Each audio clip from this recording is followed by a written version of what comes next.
everyone, welcome to this new section of this channel.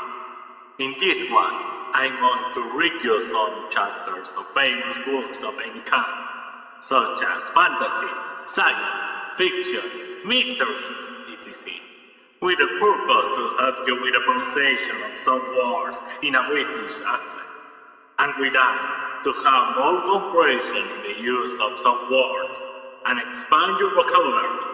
In this video, I start with a famous novel, The Little Prince. With no more words, let's enjoy.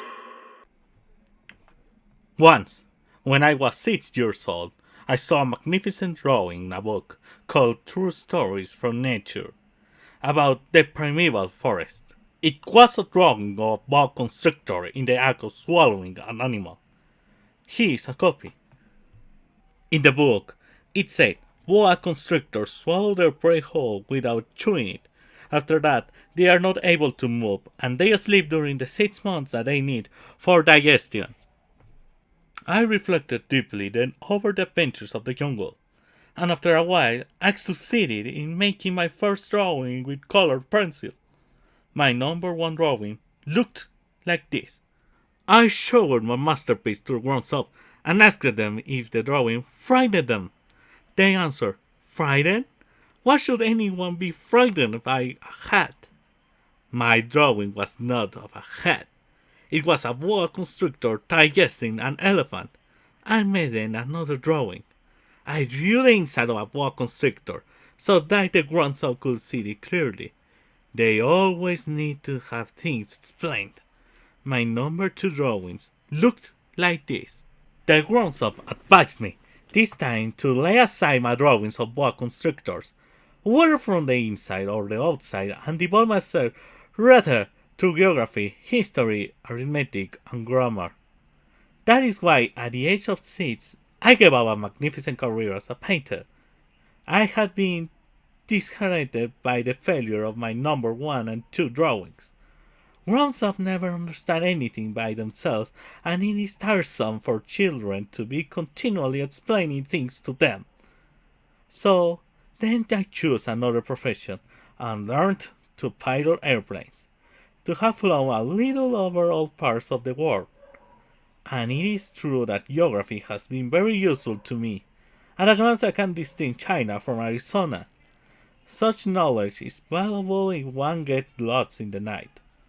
Thorough, Malaya have had a great many encounters with a great many people worthy of recommendation. I have lived a long time among grown-ups.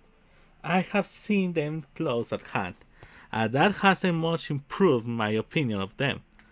Whenever I met one of them who seemed to me to be clear-sighted, I tried the experiment of showing him my number 1 drawing, which I have always kept.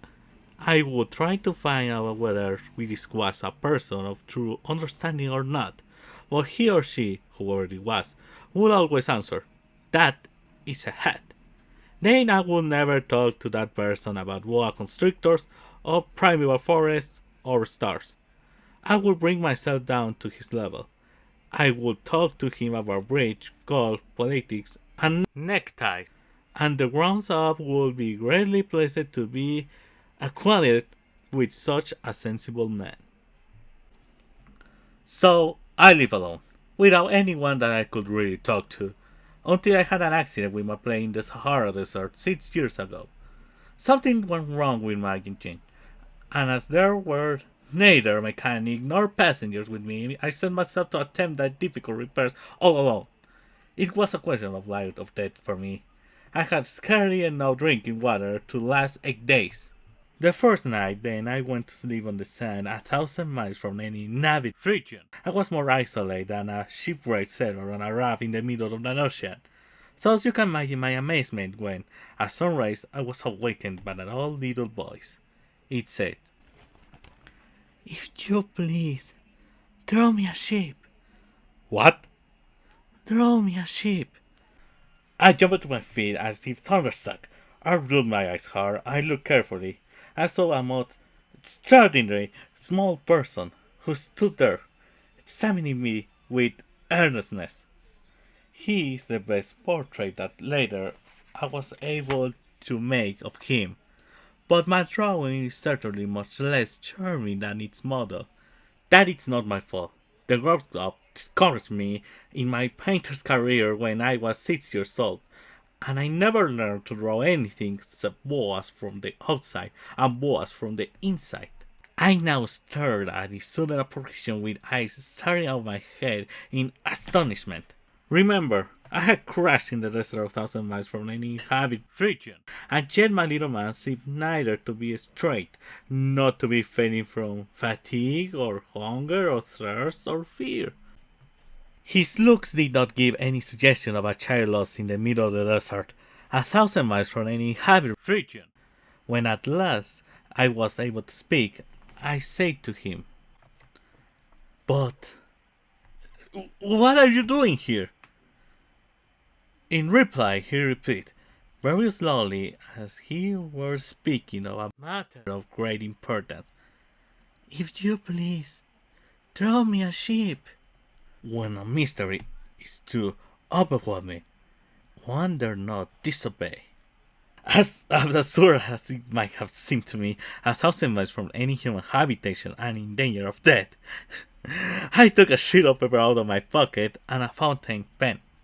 But then I remembered how my studies had been concentrated on geography, history, arithmetic, and grammar, and I told the little companion, a little crossly too, that I did not know how to draw.